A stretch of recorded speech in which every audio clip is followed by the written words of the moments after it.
With me now from Melbourne, Liberal MP Kelly O'Dwyer. Kelly O'Dwyer, thanks for your time. Now, you wrote that Labor mess booklet that was released yesterday by the Finance Minister, Matthias Cormann. You also worked for a long time with Treasurer Peter Costello. Do you accept that Treasurer Costello, the former Treasurer, needs to accept some accountability as well for setting the trajectory of welfare spending at the time of the boom when the rivers of gold were coming into the Treasury?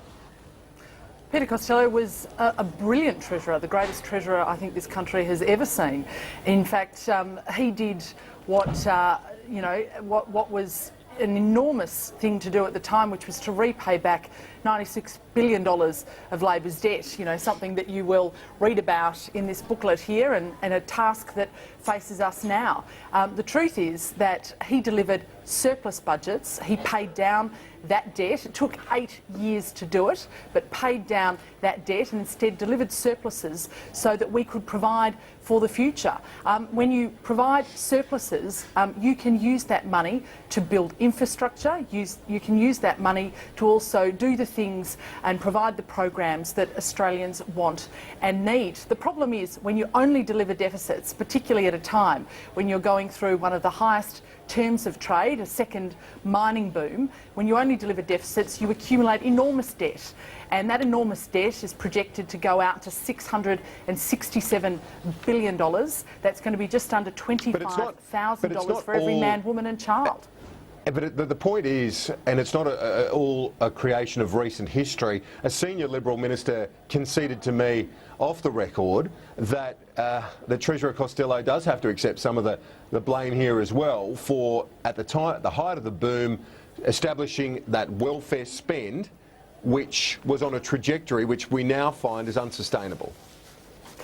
Well, Peter Costello balanced budgets, and not only balanced budgets, not only repaid debt, but actually put money aside for the benefit of future Australians. $45 billion in the bank. We've got a future fund now, which is a net asset for the Australian people. I don't know who your unnamed ministers are or briefers are in relation to all of this, but I think everybody agrees that he did a fantastic job as Treasurer. But we've got a huge task ahead of us in this government, and one of the reasons I actually put together the booklet that I did, and I'm going to show it to you one more time because I think every Australian is going to be interested in reading it. It's going to be better than Bob Carr's bestseller, I can tell you that, is because in this booklet, we outline the legacy that has been left, and it's a legacy that's been left to every Australian. Huge increases in spending and huge debt. Now, this is a major problem, and it's not just something that we're saying. You don't actually need to take us on trust on this, because in the booklet we actually outline all of the independent sources like the International Monetary Fund that talk about the fact that Australia has the highest and greatest increase in spending of the 17 advanced economies that they have looked at. A lot of this was known before the election, and yet the Prime Minister said there'd be no increase in taxes when campaigning, that an increase in tax should be accompanied by an election, that it shouldn't happen before or without mandates, essentially was the point made. And now the Treasurer in today's Australian Financial Review says, we went to the last election promising to introduce a levy for paid parental leave, so claims that we said we'd never introduce new taxes are just wrong. Isn't that a bit tenuous, given that separately to the paid parental leave levy, the Prime Minister said there'd be no new taxes? It's a broken promise.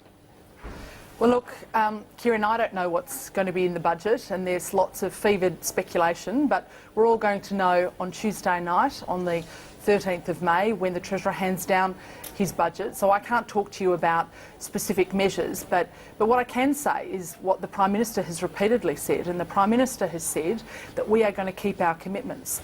We were tasked by the Australian people to fix the budget, a budget that Labor broke, a budget where we have an enormous debt problem, a spending problem, spending that is increasing exponentially. This has got a huge impact.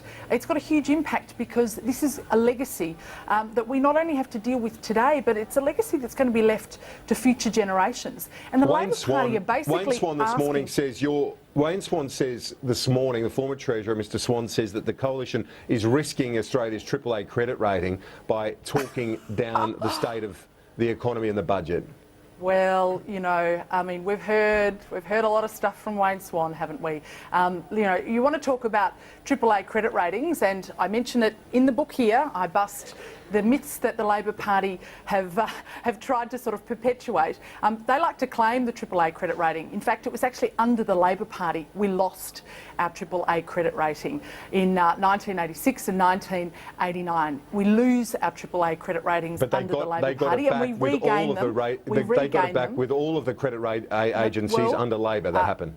Well, we got it back with Moody's and Standard & Poor's because we repaid back Labor's debt. I don't know how many people have heard of Fitch, but they got back the Fitch credit rating, the third credit rating agency, because they'd basically, you know, I think forgotten to look at Australia for a period of time. But it was due to the good work of Peter Costello and John Howard in repairing the budget and in fixing the debt problem. Kelly O'Dwyer, thanks for your time. Great to be speaking with you.